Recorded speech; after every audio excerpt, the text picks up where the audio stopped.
Hello everyone, I am Andrew Sharma, a student of class 10th in Kites coaching classes. और आज मैं आपके साथ सबके साथ फ्रेंच रेवोल्यूशन डिस्कस करूंगा। फ्रेंच रेवोल्यूशन, फ्रांसीसी क्रांति क्या है ये क्रांति है जो हुई थी 1789 में, शुरू हुई थी 14 जुलाई 1789 में, जब एंग्री पेरिजियंस ने फोर्ट ऑफ बेस्टिल पे अटैक किया था।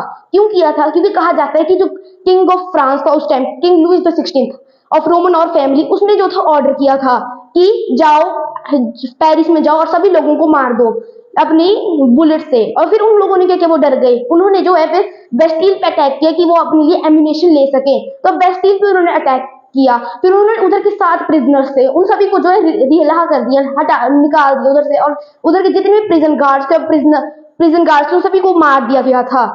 और क्यों हुआ था? फिर आगे चलती जो किंग लुइस द 16th को जो था बीहेड कर दिया गया था। क्या कारण थे? ठीक है, देखते हैं आप। किंग लुइस द 16 जो थे 20 साल के थे। 1774 में जो थे वो जो थे राजा बने थे। ठीक है, इन 1774 किंग लुइस द 16 राजा बने थे। कहां के? फ्रांस के। उनकी एज थी ओनली 20 इयर्स के थे वो। और 21 साल की उम्र में उनकी शादी हो गई थी ऑस्ट्रिया प्रिंसेस से। उनका नाम क्या था? मैरी एंटोइनिटी। उनकी शादी हुई थी मैरी एंटोइनिटी से। उनके फादर जो थे गुजर गए थे उस टाइम पे। पर उनको बाद में क्या पता चला कि जो रॉयल ट्रेजरी वो खाली है। रॉयल ट्रेजरी खाली कैसे? उसके 3 कारण थे। 3 कारण क्या क्या थे? पहला कारण कि जो फ्रांस था उस टाइम पे कांस्टेंट वॉर में था इससे ब्रिटेन। उस टाइम पे फ्रांस और ब्रिटेन के बिल्कुल विरोध बन गए। उन्होंने 3 लड़ाइयां लड़ी थी। कहां लड़ी थी? एक उन्होंने लड़ी थी अमेरिका में, दूसरी लड़ाई उन्होंने लड़ी थी यूरोप में, और तीसरी एक लड़ाई उन्होंने इंडिया में भी लड़ी थी जब British east India company India में आई थी, जिसको हम कहते हैं कार्नेटिक वॉर। इंडिया एक वॉर उन्होंने लड़ी थी इंडिया में भी। अब और उनमें से कुछ लड़ाइयां जो थी ना वो इवन तब भी हो रही है जब किंग लुइस द 16th राजा बने थे। और इन वॉर, कांस्टेंट वॉर से बहुत सारा डिप्लीट की थी मनी। कहां से? फ्रेंच रॉयल ट्रेजरी से। और इवन जब 13 कॉलोनीज ऑफ अमेरिका ने इंडिपेंडेंस लेने के लिए जब फ्रेंच किंग से मदद मांगी थी ना, तो वो उन्होंने लेनी थी ब्रिटेन से। तो फ्रेंच ने उनकी मदद कर दी थी। किंग लुइस द 16th को पता था कि नहीं, हमारी रॉयल ट्रेजरी इतनी ज्यादा नहीं है उनके पास पैसे कि उनकी मदद कर सके, पर तब भी उन्होंने मदद की थी। और उन्हें बाद में पता चला था ना कि जो उनके एग्जिस्टिंग 2 बिलियन लीवर का डेप्थ है और उनके ऊपर एक और 1 बिलियन लीवर चढ़ गया था इसके कारण। और फिर तीसरा सबसे इंपॉर्टेंट कारण है उनकी बहुत ही ज्यादा मतलब आयाश जिंदगी। क्या था? कहा जाता है कि किंग क्वीन मैरी एंटोनिटी बहुत ज्यादा वो थी पैसों के मामले में। वो हमेशा महंगी चीजें पहननी और महंगी चीजें खाना पसंद करते थे। उनके जो बालों का डिजाइन था उसमें वो हजारों रुपए खर्च कर देती थी। तो फिर क्या हुआ? फिर किंग लुइस द 16 ने क्या सोचा कि अब तो रॉयल ट्रेजरी खाली है। अब उन्होंने रॉयल ट्रेजरी को जो है भरने के लिए क्या सोचा कि उन्होंने सोचा कि फ्रांस में जो है वो बढ़ा देंगे टैक्सेस। अब टैक्सेस बढ़ा देंगे तो उस टाइम पे फ्रांस जो था 3 स्टेट्स में डिवाइडेड था। First state, second state and third state. First state में आते थे लोग जो क्लर्जी हैं, वो होते थे प्रीस्ट टाइप के लोग। और सेकंड स्टेट में आते थे नोबल्स। नोबल्स वो लोग थे जो किंग को सर्व करते थे वॉर में और सभी चीजों में। और थर्ड स्टेट में आते थे सभी कॉमन पीपल, जैसे डॉक्टर्स, लॉयर्स, इंजीनियर्स, टीचर्स और पेजर्स। पेजर्स जो थे 90% ऑफ पॉपुलेशन को कंसिस्ट करते थे। और बाकी जो 2 स्टेट्स बची ये बहुत ही कम करते थे। पर प्रॉब्लम यहाँ पे शुरू हुई कि थर्ड स्टेट के लोग थे वही टैक्स पे करते थे। फर्स्ट और सेकंड स्टेट के लोग टैक्स ही नहीं पे करते थे। और उस टाइम पे लोगों को बहुत सारे टैक्सेस जो थे अदर देन इसके जो थी वो करने पड़ते थे। जैसे एक टैक्स उनको था थाइव्स। थाइव्स जो टैक्स था ना, वो टैक्स जो थे वो लेते थे क्लर्जी वगैरह कि धर्म का टैक्स कहते थे उसे, कि आप हम आपको धर्म में भगवान के पास पहुंचाएंगे, आप हमें पैसे दो। वो था 1/10 ऑफ एग्रीकल्चर प्रोड्यूस। जितना भी 1/10 प्रोड्यूस करिए एग्रीकल्चर का वो नहीं देना पड़ेगा। साथ में उनको जो था टेल्स देना पड़ेगा। टेल्स जो था डायरेक्ट टैक्स था। वो जो थी वो लेता था, किंगडम लेता था कि उनसे। अब इवन इतने टैक्सेस नहीं थे, तो बहुत सारे टैक्सेस थे, जैसे लैंड टैक्स और इवन टैक्स फॉल्ट पे भी था और टबैको पे भी। और इससे क्या होता था, लोगों के पास पैसे नहीं बचते थे कि वो जो कुछ कर सके। और इसी चीज को ओल्ड रेजिम कहा जाता है। कुछ पिक्चर्स में ऐसे दिखाया जाता है कि क्या बोलते हैं, जो पेजेंट्स लोग हैं वो अपने कंधों पे नोबिलिटी और क्लर्जी का भार उठा रहे हैं, क्योंकि वो लोग जो है वो फ्री में खा रहे हैं और ये जो उनको सिर्फ पैसे देके से ऐसे खिलवा रहे हैं फालतू का। तो फिर उन लोगों को लगा गुस्सा पर एक सबसे इंपॉर्टेंट कॉन्सेप्ट क्या आता है, ये आता है कि जो किंग लुई द 16 था ना, किंगडम ऑफ फ्रांस में ऐसा था कि वो डायरेक्ट वो नहीं ले सकते थे कि जैसे टैक्स बढ़ाने तो बिना मतलब से अपनी मर्जी से नहीं बढ़ा सकता था, उसको जो था एस्टेट्स जनरल बुलानी पड़े। एस्टेट्स जनरल क्या है? एस्टेट जनरल जो है ना एक वो है मीटिंग है जिसमें जो है तीनों एस्टेट्स के लोग आते हैं, तीनों एस्टेट्स के लोग आते हैं। तो जैसे कि मान लो ये है एस्टेट्स एस जनरल, तो यहाँ पे जो थी यहाँ पे फर्स्ट एस्टेट के लोग बैठते थे, यहाँ पे सेकंड और थर्ड एस्टेट। और फिर तो ये ऐसा किया गया था और क्या कहा जाता है कि इससे पहले 100 साल पहले बुलाई गई थी एस्टेट जनरल, इससे पहले कभी नहीं बुलाई गई थी। तो अब एस्टेट जनरल में फर्स्ट एस्टेट के थे 300 लोग उस टाइम पे, सेकंड के भी 300 और इसके थे मोर देन 600 थर्ड एस्टेट के। तो मीटिंग चल रही थी, तो उस टाइम पे क्या किया, फिर उन्होंने कहा ना कि चलो वोट करते। तो उस टाइम पे ट्रेडिशनल वोटिंग सिस्टम था कि हर एस्टेट में सिर्फ एक वोट होगा, बाकी वोट नहीं गिने जाएंगे, सिर्फ एक बंदा कोई वोट देगा हर एस्टेट का। तो फिर थर्ड स्टेट के लोगों को लगा कि ये दो तो इन दोनों को टैक्स नहीं देना है, तो ये लोग तो अपन ये तो दे देंगे कि हाँ टैक्स बढ़ना चाहिए, तो इनको होगी प्रॉब्लम। तो इन्होंने कहा कि हर पर्सन का जो है ना एक वोट होना चाहिए इस जगह पे।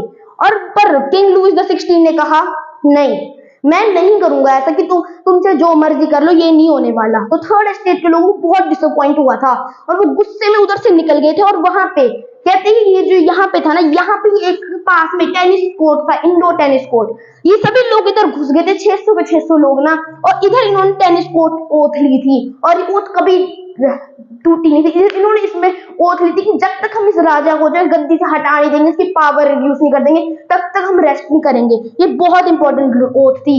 और कहा जाता है कि इस ओथ के जो मेन लीडर्स थे वो थे एबिसेयस और मीराबो। और कमाल की बात यह है कि जो मीराबो थे ना वो थर्ड एस्टेट से नहीं थे, वो सेकंड एस्टेट के थे और वो नोबल थे, पर तब भी वो चाहते थे कि थर्ड एस्टेट जो है ना वो आगे बढ़े। और जो दूसरे मीराबो वो जो है ना एक नो वो थे प्रीस्ट, और उन्होंने जो थी एक बुक भी लिखी थी व्हाट इज थर्ड एस्टेट। उसमें व्हाट इज थर्ड एस्टेट में उन्होंने कहा था ना कि ये जो गलत है प्रिविलेजेस। और इस काम में जो बहुत इंपॉर्टेंट कॉन्सेप्ट जैसे रेवोल्यूशन हुआ, सब कुछ हो, तो बहुत इंपॉर्टेंट कॉन्सेप्ट जो काम जो इन्होंने किया ना इन लोगों ने सबसे ज्यादा इंपॉर्टेंट इन्होंने किया था, क्या वो इन राइटर्स ने। तीन बहुत इंपॉर्टेंट राइटर्स थे, जॉन लॉक, जेना दा हुसो और तीसरा मीराबो। जॉन लॉक ने जो था ना अपनी book the spirit of laws में कहा, sorry the two treatises of government में कहा था ना कि क्या बोलते हैं ये गलत है कि लोग जो है कि जो किंग है वो जिसके पास डिवाइन पावर्स है, ये गलत है। जॉन लॉक ने अपनी बुक में ये कहा था the two treatises of the government. फिर उसके बाद जेना ला हुसो उन्होंने जो तो उनके आइडिया को आगे बढ़ाया था और ये कहा गया था ना कि जो गवर्नमेंट है वो बेस्ड होनी चाहिए social treaties of social treaties से पीपल और उनके रिप्रेजेंटेटिव। और यहाँ से पहली बार आइडिया निकला था डेमोक्रेसी का। डेमोक्रेसी कैसे होती है कि लोग वोट करते हैं और आगे चल के उनका लीडर आता है, और यही जेला लाहूसो ने कहा था। और उसके बाद आए थे सबसे इंपॉर्टेंट आइटम मीराबो। उन्होंने कहा था ना कि जो पावर है वो तीन चीजों में डिवाइड होनी चाहिए, लेजिस्लेचर, एग्जीक्यूटिव, जुडिशियरी। इन तीन चीजों का जो कहा था वो कहा था मीराबो ने। और 13 कॉलोनीज ऑफ अमेरिका, अमेरिका पहली वो थी जिसने डेमोक्रेसी को एक्सेप्ट किया था और ये मीराबो का ही आइडिया उन्होंने लिया गया था। तो फ्रेंच रेवोल्यूशन से बहुत इंपॉर्टेंट कॉन्सेप्ट निकले थे। सबसे पहले उसमें जो था एंड ऑफ सेंसरशिप हुआ था, एक डेमोक्रेसी का आइडिया निकला था, और ये जो थ्री पावर का ये भी उस उधर से ही निकला गया था। तो फिर आगे क्या हुआ, इन लोगों ने रिवॉल्ट किया। तो जब उन्होंने प्रिजन ऑफ बेस्टिल को तोड़ा था 14 जुलाई 1789 को, तो उन्होंने क्या किया, उससे जो उन्होंने जो भी उनको एम्यूनिशन मिला उन्होंने सारे नोबल्स की शैटोज, बहुत बड़े बड़े घर थे वो, मतलब हेक्टर्स में होते थे उनके घर फैले, उन सभी को तोड़ दिया, आग लगा दी उधर। तो उधर जो भी उन्होंने ग्रेन फोड़ करके रखे थे सब कुछ उन्होंने ले लिया। और कई नोबल्स को जो था ना उधर भागना पड़ा, उधर से कहाँ भागना पड़ा, दूसरे देशों में। और फिर जब नोबल्स को भागना पड़ा तो किंग लुई 16 हैरान हो गया कि इन लोगों ने ये कर दिया, और उन्होंने अपने आप की पावर को रिलिंग्विश कर दिया और कह दिया कि बस अब हो गया कि अब मैंने जो अपनी पावर को जो है छोड़ देना है। और उसने कॉन्स्टिट्यूशन पे साइन कर दिया था। पर और उसके बाद जो क्या हुआ कि एक गवर्नमेंट बनी थी मिडिल क्लास पीपल की। पर सबसे इंपॉर्टेंट बात थी कि उन्होंने जो कई लॉज लाए थे, जैसे declaration of right of man and citizens, ये सब कुछ वो लाए तो थे, पर उन्होंने वोटिंग राइट्स में किया। तो उन्होंने कहा था सभी लोग इक्वल है, इक्वालिटी, पर उनकी इक्वालिटी बिल्कुल गलत थी आज की इक्वालिटी से। उन्होंने इक्वालिटी में क्या कहा था, इक्वालिटी इक्वालिटी में कहा था कि जो वोटिंग राइट्स है, वोटिंग राइट्स उन लोगों को मिलेंगे जो टैक्स पे करते होंगे, और वो मेन होने चाहिए सिर्फ, और उनकी एज जो 25 से अबव होनी चाहिए। उन्होंने ये कहा था कि वुमन वोट नहीं कर सकती, और जो मेन टैक्स पे करते वही। और इससे दो क्लास के पीपल आ गए थे, एक्टिव सिटीजन्स और पैसिव सिटीजन्स। तो जो भी लोग वोट करते थे वो आते थे एक्टिव सिटीजन्स में, और जो नहीं करते थे वो आते थे पैसिव सिटीजन्स में। और जब ये सब कुछ हुआ तो लोगों ने आगे भी रिवॉल्ट किया, उन्होंने कहा कि ये नहीं होना चाहिए इस रेवोल्यूशन में। तो फिर इसके कारण जो बहुत सारे जो थे पॉलिटिकल क्लब बन गए, और उनमें सबसे इंपॉर्टेंट क्लब था जैकोबियन क्लब। जैकोबियन क्लब के लीडर थे रॉबेस्पियर, मैक्सिमिलियन रॉबेस्पियर, बहुत इंपॉर्टेंट लीडर थे ये। इन्होंने क्या किया, इन्होंने बोला कि ये अब जो लोग है ना, वो जो रूल होना चाहिए ना कंट्री में, वो होना चाहिए उन कॉमन लोगों का। इसमें कौन आते थे, पेजेंट्स, शॉपकीपर्स और आर्टिजन्स, वो थे जैकोबियन क्लब में। इन सभी क्लब्स ने ये कहा था। और मीनवाइल लुईस द 16 शायद नहीं बैठा हुआ था कि भाई हार गया तो हो गया, शायद नहीं बैठे उस बंदे ने। किया क्या कि आगे चल के जो है उसने जो है ना, उसकी वाइफ थी मैरी एंटोनेट, वो ऑस्ट्रियन प्रिंसेस थी, उसने उसके भाई की मैरी एंटोनेट के भाई के साथ जो थे वो लिए, वो आया king of Prussia, king of Austria और king of France. King of Prussia था किंग लियोपोल्ड द सेकंड उस टाइम पे। तो उन सभी ने जो सीक्रेट पैक्ट्स वो किए ना, उन्होंने कहा कि हम जो फ्रांस में है ना, उधर आपको मोनार्की वापस दिलाएंगे। क्यों? क्योंकि फ्रांस में रेवोल्यूशन हुआ, मोनार्की का थ्रो आउट हो गया, तो उनको लगा कि उनके देश में भी ऐसा ना हो। तो उन्होंने सोचा कि फ्रांस को मोनार्की मिलनी ही चाहिए वापस। और फिर जब ये पता चला ना, तो लोगों को गुस्सा आ गया, और जो नेशनल असेंबली थी ना, ये जो टेनिस कोर्ट ओथ ली थी, इसको आगे कहा गया नेशनल असेंबली। तो इन लोगों को गुस्सा आ गया, इन्होंने जो वॉर अगेंस्ट कर दी प्रशिया ऑस्ट्रिया के। और फिर क्या हुआ, इन लोगों ने जब वॉर की तो प्रशिया और ऑस्ट्रिया हार गया लड़ाई में। पर अब इंपॉर्टेंट बात है कि जब ये लड़ाई हुई तो लोग जो थे ना, बहुत सारे रिक्रूटमेंट्स हुए, पेजेंट्स बहुत सारे रिक्रूट हुए लड़ाई के लिए, बहुत सारे पेजेंट्स ऐसे रिक्रूट होते गए। तो अब लोग लड़के तो सभी चले गए लड़ाई के लिए।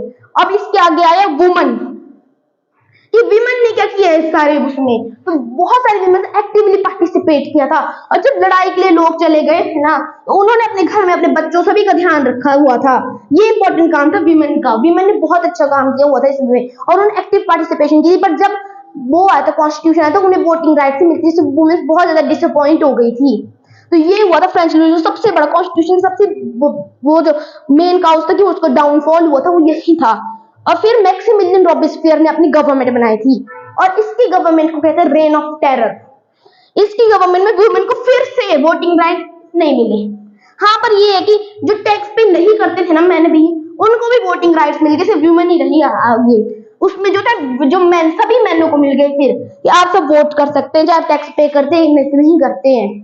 और ये रहा था उस टाइम पे। और मैक्सिमिलियन रॉबेस्पियर ऐसा बंदा था ना, वो इक्वालिटी में बिल्कुल ही बिलीव करता था। इक्वालिटी नाम की चीज को तो उसने मतलब खोल के पी लिया हुआ था। क्यों? क्योंकि इक्वालिटी में उसने क्या किया कि जो ब्रेड है ना, उस टाइम पे आता था व्हाइट फ्लोर और brown normal floor. Normal floor से बनती थी ब्रेड, ब्रेड होती थी चीप सस्ती, और व्हाइट फ्लोर होता था महंगा। उसने क्या बोला कि व्हाइट फ्लोर जो आज से कोई भी उगाएगा नहीं ना, और ना उसे खाना है ना उसको बेचना है, उसने बिल्कुल ही बैन कर दिया कि महंगा है और सिर्फ ब्रेड बिकी जाएगी। क्यों? उसने इस चीज को कहा था कि ये है इक्वालिटी ब्रेड। और उसने इवन पुराने वो सितवायन और सितवायन सॉरी मौसीक्यू और मदाम नाम की, क्या मतलब इन मदाम मौसीक्यू का? मौसीक्यू का मतलब है सर, और मदाम का मतलब है मैडम। ये जो पुराने टाइटल दिए जाते हैं उनको भी बैन कर दिया। और उसने जो था टाइटल्स कौन से दिए? सितवायन और सितवायन, मतलब सिटीजन्स।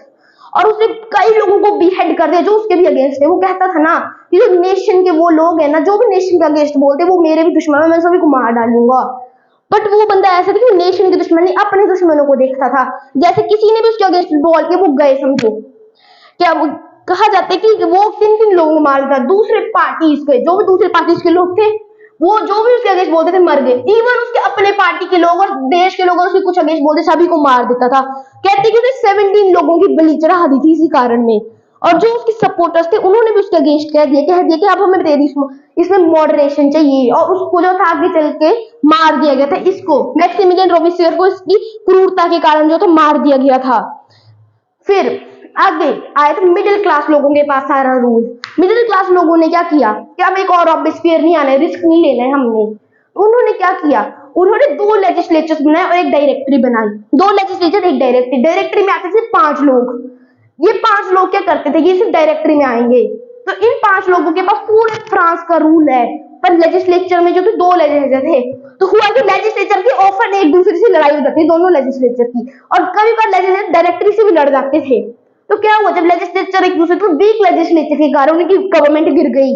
और फिर आए बहुत important leader Napoleon Bonaparte. Napoleon Bonaparte को लिबरेटर ऑफ यूरोप भी कहा जाता है। क्यों कहा जाता है, क्योंकि नेपोलियन बोनापार्टे ने क्या किया था, उन्होंने जो वो थे एक मिलिट्री वो 17 इयर्स में जो मिलिट्री के वो बन गए, कुछ ही टाइम में वो जो थे मिलिट्री के उसमें रैंक हो गए थे और कैप्टन बन गए थे। रैंक अप हुआ उनको बहुत जल्दी जल्दी। 23 की एज में वो मिलिट्री में वो बन गए थे कैप्टन। और वो जो भी वॉर लड़ता था फ्रांस के लिए, वो सभी उसके आगे हार जाते थे। वो इतना अच्छा मिलिट्री टैक्टिक था और लोग उसको बहुत पसंद करते थे। और जब वीक लेजिस्लेचर को पता चलता है नेपोलियन जैसे डिक्टेटर के लिए क्या है, लोग उसे पसंद करते हैं, वो अचानक ही उसमें रोज अप टू द पावर और उसने अपने आप को मोनार्क ऑफ फ्रांस कर दिया। उस डिक्लेयर कि भाई अब मैं हूँ राजा, बाकी सभी जाओ बाहर में। वो राजा बन गया फ्रांस का। पर उसने क्या किया, उसने सोचा कि पूरे यूरोप को लिबरेट करूंगा मैं। उसने क्या किया, उसने पूरे यूरोप में लड़ाई झेल दी। उसने कई देशों को ऐसे हरा दिया, इतना अच्छा टैक्टिक था। बट एंड में आखिरकार उसे रशिया ने हराया गया था। कैसे हारा था, जब क्या बोलते नेपोलियन लड़ने गया था रशिया में ना, तो रशिया वाले लोगों ने पूरी तरह से अपनी उस सिटी को डिस्ट्रॉय कर दिया था, मॉस्को सिटी को। और वो गया था सितंबर 14 को। उस टाइम पे जब उसमें विंटर का ऑनसेट होता है, फ्रांस में भी ठंडी नहीं होती जितनी उधर होती है रशिया में। तो जब वो उधर गया ना, उसी टाइम उसको पता चला कि मॉस्को तोड़ गई सारी। 17,000 मैन के साथ गया था वो उधर और 1,000 के साथ वापस आया था। सोचो उधर इतनी ठंड थी ना उधर मॉस्को इतनी गंदी तरह से डिस्ट्रॉय कर दी गई थी कि उस उधर के लोगों के पास ना शेल्टर था ना फूड था, सारी क्रॉप्स जला दी गई थी, ना उनके पास खाना ना शेल्टर। वो बंद उस और ना उसको इतना प्रिपेयर था उसके लिए, क्या बोलते हैं, उस ठंडी के लिए। और उसके जितने भी लोग थे ना, फिर जो 1,000 बचे थे ना फिट फॉर वापिस आने के लिए, बस उनको वापिस लाया। और फिर उसके ऊपर जो था रशिया ने सीक्रेटली जो था क्या किया, पैक्ट फॉर्म के रशिया, ब्रिटेन, ऑस्ट्रिया के साथ और रशिया, ये 4 कंट्री से पैक्ट बने। और इन्होंने जो था नेपोलियन को जो था फोर्स किया कि भाई अब छोड़ दे। और नेपोलियन को जो था अपनी गद्दी छोड़नी पड़ी, उसे आइलैंड ऑफ एल्बा में जो था छोड़ दिया गया था, जो अभी इटली के पास में है आइलैंड ऑफ एल्बा। उधर उसे छोड़ दिया गया था नेपोलियन बोनापार्टे को।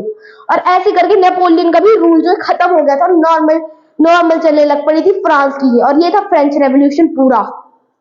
फ्रेंच रेवोल्यूशन की वजह से क्या क्या चेंजेस है? फ्रेंच रेवोल्यूशन की वजह से चेंजेस, सबसे इंपॉर्टेंट चीज जो फ्रेंच रेवोल्यूशन में जो थी ना, कि एक चीज जो उसमें जो है एंड हुआ था फ्यूडल्स का, फ्यूडल सिस्टम का एंड हो गया था, फ्यूडलिज्म का। जैसे कि जो लोग पैदाइशी हैं, हम वो हो गए क्लर्जी पैदा, अब हमें जो है वो चाहिए, अब हम राइट्स है हमारे पास।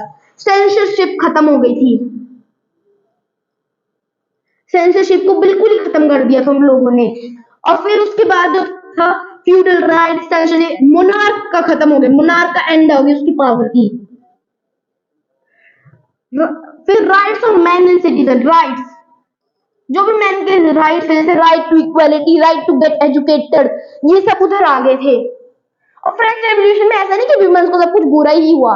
1946 में माना वुमेन्स को उधर बहुत लेट मिला वोटिंग राइट, 1946 में मिली फ्रांस में। बट हाँ, उससे पहले वुमेन्स को बहुत सारे राइट, जैसे राइट टू गेट एजुकेटेड मिल गया था, वुमेन को एजुकेशन का राइट मिल गया था। फिर उस टाइम पे जो था ना, उस टाइम लोगों को फोर्स किया जाता था वुमेन को कि शादी कर लो, फोर्स किया जाता था। तो उधर जो था ना एक कॉन्ट्रैक्ट बनाया गया कि वुमेन की मैरिज कॉन्ट्रैक्ट में होनी चाहिए, कॉन्ट्रैक्ट मैरिज। और डिवोर्स जो था ना सिर्फ उस टाइम पे लड़के ही कर सकते थे, प्रपोज डिवोर्स का वो वुमेन को जो था प्रोवाइड किया कि वुमेन भी कर सकती है। ये था वुमेन के रिलेटेड उसमें अच्छा जो हुआ था मतलब। और फिर रॉबेस्पियर, और ये सब कुछ तो हुआ ही हुआ। आगे फ्यूडल सिस्टम, सेंसरशिप, मोनार्क खत्म हो गया। और रॉबेस्पियर की गवर्नमेंट भी एक अच्छी चीज कर गई थी, स्लेवरी को एंड कर दिया गया था। जो स्लेव ट्रेड था, क्या होता था, ये यूरोप पे, यहाँ पे जैसे यूरोप है, फिर यहाँ पे अमेरिका और यहाँ पे वो अफ्रीका, ऐसे चलता था ट्रायंगुलर ट्रेड। यूरोप जो था उसको चाहिए होती थी चीजें, तो यहाँ जाएगा अफ्रीका में स्लेव्स खरीदे, यहाँ पे अमेरिका में किसी उसमें लगा दी प्लांटेशन में। ये जो था रॉबेस्पियर ने एंड कर दिया किया था। हाँ, पर जब नेपोलियन वापस आया उसने ये चीजें वापस लगाई, बट हाँ कुछ सालों बाद जब अच्छी सी वो गवर्नमेंट एस्टेब्लिश हो गई तो उन सभी ने एंड कर दिया कि नहीं, मैक्सिमिलियन की चीज ठीक है, इस चीज को बंद करो। और ये जो चीज थी सब कुछ शुरू हुई थी। फिर डेमोक्रेसी, डेमोक्रेसी जो शुरू हुई थी वो भी फ्रेंच रेवोल्यूशन में आई थी। बिना डेमोक्रेसी के आज तो फिर बेचारे हम राजाओं के अंदर ही होते। डेमोक्रेसी भी उन्हीं के अंडर आई थी। फिर डेमोक्रेसी, डेमोक्रेसी के बाद इक्वालिटी, इक्वालिटी, लिबर्टी, फ्रेटर्निटी, ये सभी आइडियाज उसी से तो आए। ये सभी इक्वल राइट्स है, वोटिंग राइट्स मिली, इक्वालिटी, डेमोक्रेसी आई, लिबर्टी कि हम लिबरल है, वोटिंग राइट्स, ये सब कुछ लिबर्टी में तो आता है। फिर लिबर्टी और फिर ये फ्रेटर्निटी आई, सारे आइडियाज आए थे उधर से ही। ये सारे आइडिया विश्व में प्रसिद्ध हुए थे फ्रेंच रेवोल्यूशन के कारण। तो फ्रेंच रेवोल्यूशन को इसलिए पढ़ा जाता है क्योंकि ये वर्ल्ड की सबसे इंपॉर्टेंट फैक्ट माना जाता है कि एक फ्रेंच रेवोल्यूशन, एक रशियन रेवोल्यूशन, इसी से बहुत सारे आइडियाज आए थे आज की गवर्नमेंट के लिए, जिससे आज की जो नेशन है वो स्टैब्लिश हुआ था। Thank you.